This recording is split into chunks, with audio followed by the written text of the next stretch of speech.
Hello viewers, notebook IAS में आपका स्वागत है। आज हम चर्चा करेंगे चट्टानों के बारे में। पृथ्वी की सतह के कठोर भाग को चट्टान कहते हैं, जो पृथ्वी की बाहरी परत की संरचना की मूलभूत इकाइयां हैं। उत्पत्ति के आधार पर यह 3 प्रकार की होती हैं: आग्नेय, अवसादी और कायांतरित। सबसे पहले जानते हैं आग्नेय चट्टान यानी कि इग्नियस रॉक के बारे में।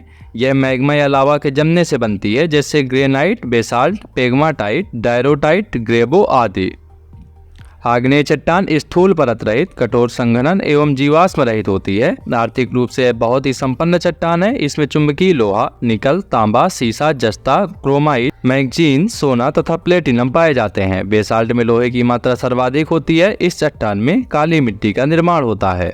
पेग्माटाइट कोडरमा झारखंड में पाया जाने वाला अभ्रक इन्हीं शैलों में मिलता है। आग्नेय चट्टानी पिंड आग्नेय चट्टान का रूपांतरण यानी कि इग्नियस रॉक बॉडीज। मैग्मा के ठंडा होकर ठोस रूप धारण करने से विभिन्न प्रकार के आग्नेय चट्टानी पिंड बनते हैं। इनका नामकरण इनके आकार, रूप, स्थिति तथा शिष्ट विटुमिनस कोयला, ग्रेफाइट आसपास पाई जाने वाली चट्टानों के आधार पर किया जाता है। बैथोलिथ यह सबसे बड़ा आग्नेय चट्टानी पिंड है, जो अंतर्वेदी चट्टानों से बनता है। यह एक पाताली पिंड है। यह एक बड़े गुंबद के आकार का होता है, जिसके किनारे खड़े होते हैं।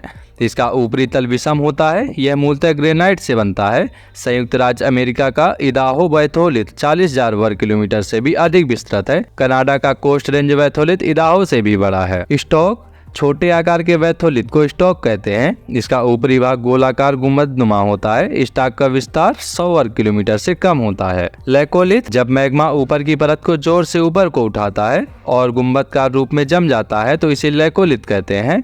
मैग्मा के तेजी से ऊपर उठने के कारण यह गुंबदाकार ठोस पिंड छतरी नुमा दिखाई देता है। उत्तरी अमेरिका के पश्चिमी भाग में लेकोलिथ के कई उदाहरण मिलते हैं। लेपोलिथ जब मैग्मा जमकर तस्तरी नुमा आकार ग्रहण कर लेता है तो उसे लेपोलिथ कहते हैं। लेपोलिथ दक्षिण अमेरिका में मिलते हैं।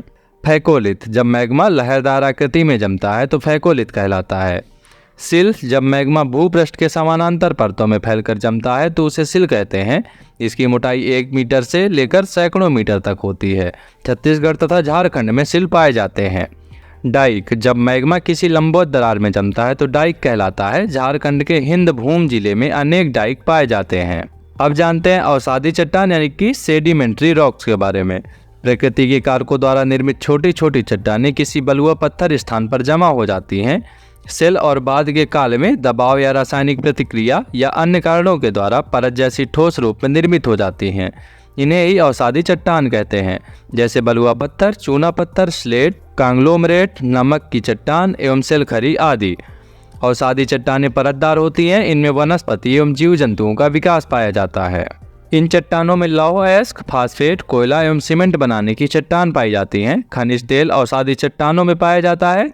अप्रवेश चट्टानों की 2 परतों के बीच यदि प्रवेश शैल की परत आ जाए तो खनिज तेल के लिए अनुकूल स्थिति पैदा हो जाती है।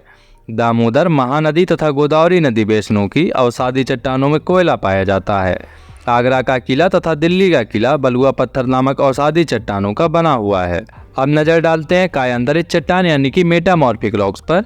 आग, दाब एवं रासायनिक क्रिया के कारण अवसादी चट्टानों का रूप बदल जाता है, जिससे रूपांतरित या कायांतरित चट्टानों का निर्माण होता है। अर्थात जब पर्यावरण में परिवर्तन होता है तो चट्टानों में टूट फूट व रासायनिक क्रिया होती है, जिस कारण से उनका आकार व रूप बदल जाता है और इससे कायांतरित चट्टानों का निर्माण होता है, जैसे कि फाइलाइट, सीस्ट, नाइस, क्वार्जाइट और संगमरमर। ऐसे ही महत्वपूर्ण वीडियोज के लिए सब्सक्राइब करें हमारे यूट्यूब चैनल नोटबुक आईएएस को।